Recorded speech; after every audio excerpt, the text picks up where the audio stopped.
సంవత్సరాల తరబడి ఎన్ని మందులు వాడినా మీ మోకాల నొప్పులు తగ్గట్లేదా? ప్రాణ పెయిన్ క్లినిక్ లో అత్యాధునిక చికిత్స. ఏ హీరో ప్రపోజ్ చేయలేదా? ఉందండి, ఉంది. హీరోస్ కూడా నేను ఆశపడ్డాను. ఎవరిని? అదే ఎట్లా చెప్తాను, అందరికీ ఫ్యామిలీ అయిపోయింది. కానీ నేను అనుకుంటాను, ఎప్పుడైనా చనిపోయే ముందు మనం చెప్పేయాలి. ఎన్ని రోజులు అలా పెట్టుకుంటాం మనం. మొన్న వచ్చినప్పుడు కలిసారా? హైదరాబాద్ వచ్చినప్పుడు? లేదు, కలవలేదు. నేను ఏదో తెలియదు నాకు, నేను కలవలేదు. నేను అన్ని భాషలు చేశాను కదా, ఎందుకని మీరు హైదరాబాద్కి వెళ్ళిపోయారు? మొన్న హైదరాబాద్కి వచ్చినప్పుడు కలిసారు కదా చాలా మందిని అని అన్నాను. నేను గిరిబాబు గారిని కూడా కలిశాను. ఎవరిని చెప్పాను, ఏ భాష అని చెప్పాను. ఇది చెప్పడమే కష్టం. ఏ హీరోయిన్ చెప్పాదో నేను చెప్తున్నాను. అది రియల్ లవ్ కాబట్టి. అంటే మనసులో ఇద్దరు లవ్ చేసుకున్నారు. ఫస్ట్ ఆయన లైక్ చేశారు.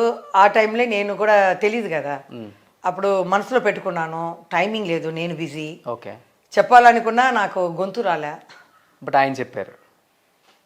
నేను అప్పుడు నైట్ షూటింగ్ అన్నమాట, తిరిగి పడుకున్నాను.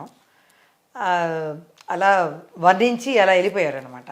నేను గొంతు విని ఉంటే తెలుస్తుంది. అయినా కూడా అప్పుడు పెళ్లి చేయడం కొంచెం కష్టం అండి. అంటే అప్పుడే వస్తున్నాను నేను. ఓకే, సో అప్పటికి ఆయన స్టార్ హీరోనా? వస్తున్నారు అప్పుడు, ఆయన కొత్త వస్తున్నారు.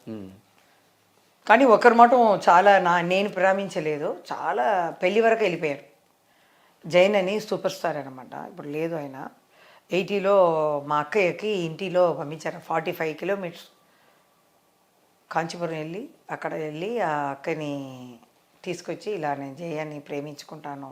ఆయన విల్లన్గా ఉన్నాడు అప్పుడు.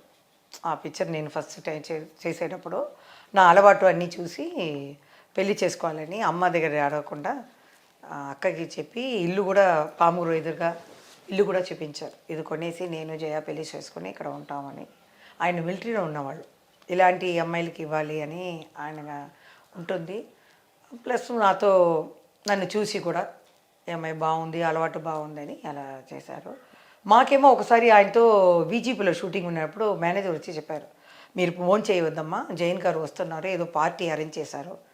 అప్పుడంతా వీజీపీలో బాల్కనీ లాగా ఉంటుంది, గాలి వస్తుంది, తెరిచి ఉంటుంది అనమాట. అప్పుడు మేము భోజనం చేసాం, నాకు తెలీదు.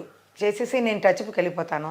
అమ్మాయిని అడిగారు, అమ్మ వద్దన్నారో తెలియదు. బట్ మీరు ప్రేమించుకున్న స్టార్ హీరో మీ పెళ్ళైందా? బ్రతికే ఉన్నారు. నేను వయసై చనిపోయడం ముందు ఆయన్ని చూసి చెప్పాలనేది నా ఆశ, అంతే. ఫస్ట్ మీరు పెళ్లి చేసుకున్నారా, ఆయన పెళ్లి చేసుకున్నారా? ఇంతకీ చెప్పా, అట్లా ఇట్లా వస్తున్నారు మీరు. ఫస్ట్ మీరు పెళ్లి చేసుకొని ఫ్యామిలీ అది కూడా చెప్పాను. అది రోషన్ అంటే ఏంటి, అట్లా పెట్టి ఇట్లా పెట్టి ఇట్లా పెట్టి వచ్చారు. ఆ జయమాలి కాదప్పా. సో ఎనీహౌ స్టార్ హీరోని పెళ్లి చేసుకోలేకపోయారన్న బాధ అయితే ఉంది. ఏందండి మన ఆయనకి జయమాలి గారిని పెళ్లి చేసుకోలేదన్న బాధ అయితే ఉండుంటది. అది తెలియదు నాకు. మగవాళ్ళకన్నా ఆడవాళ్ళకే ఎక్కువ ఇది వచ్చి వచ్చి ఉంటుంది, నాకు తెలీదు. కాబట్టి మనం ఏ జీవితం వచ్చిందో దాన్ని చూసుకుని వెళ్ళాలి, అంతే. నా భర్త ఉన్నారు, బాగా చూసుకుంటున్నారు. ఆయన దగ్గర అన్నీ చేశాను, బాగా చూసుకుంటున్నారు, అంతే. అది ఇది వస్తే వచ్చింది, అది లేదు. బట్ లాస్ట్లో చెప్పండి ఆయనకి. అదే ఆ టైం దేవుడు ఇవ్వాలి, అప్పుడే కొంచెం భారం తగ్గుతుంది ఎవరికైనా. ఓకే, ఆర్టిస్టులకు లవ్ అనేది వస్తుంది. కొందరు వదిలేస్తారు, నాకు రాలేదు అది ఇది అని. నరసింహరాజు గారి గురించి కూడా నేను చెప్తున్నాను, ఎందుకంటే ఆయన పెళ్ళి అయిన తర్వాతనే అక్కడ ఫీల్డ్కి వచ్చారని ఇంటర్వ్యూలో చూశాను. ఏ ఇంటర్వ్యూలో నా పేరు రాకుండా చెప్తూ ఉంటున్నారు, జయమాలిని జయమాలిని అని. ఆయన కూడా నరసింహరాజు గారు చాలా థ్యాంక్స్ అండి, మీతో ఎన్నో పిక్చర్లో నేను చేశాను, నా గురించి గొప్పగా చెప్తున్నారు. ఇంతకంటే ఏ హీరోలు కూడా నా గురించి వీడియోలో చెప్పినట్టు నాకు తెలియలేదు. మీరు అన్ని ఇంటర్వ్యూ చూస్తున్నాను, నా పేరు చెప్తున్నారు, మంచి అమ్మాయి, ఎవరి దగ్గర మాట్లాడదు, కిందనే చూస్తుంది, కళ్ళతో పాటు కళ్ళలు చూడదు అని చెప్తున్నారు. మా తండ్రులు కూడా అలా చెప్పలేదు, మీరు చెప్పారు, చాలా థ్యాంక్స్. కో ఆర్టిస్ట్గా మీరు చాలా చల్లగా బాగా ఉండాలని నేను కోరుకుంటున్నాను.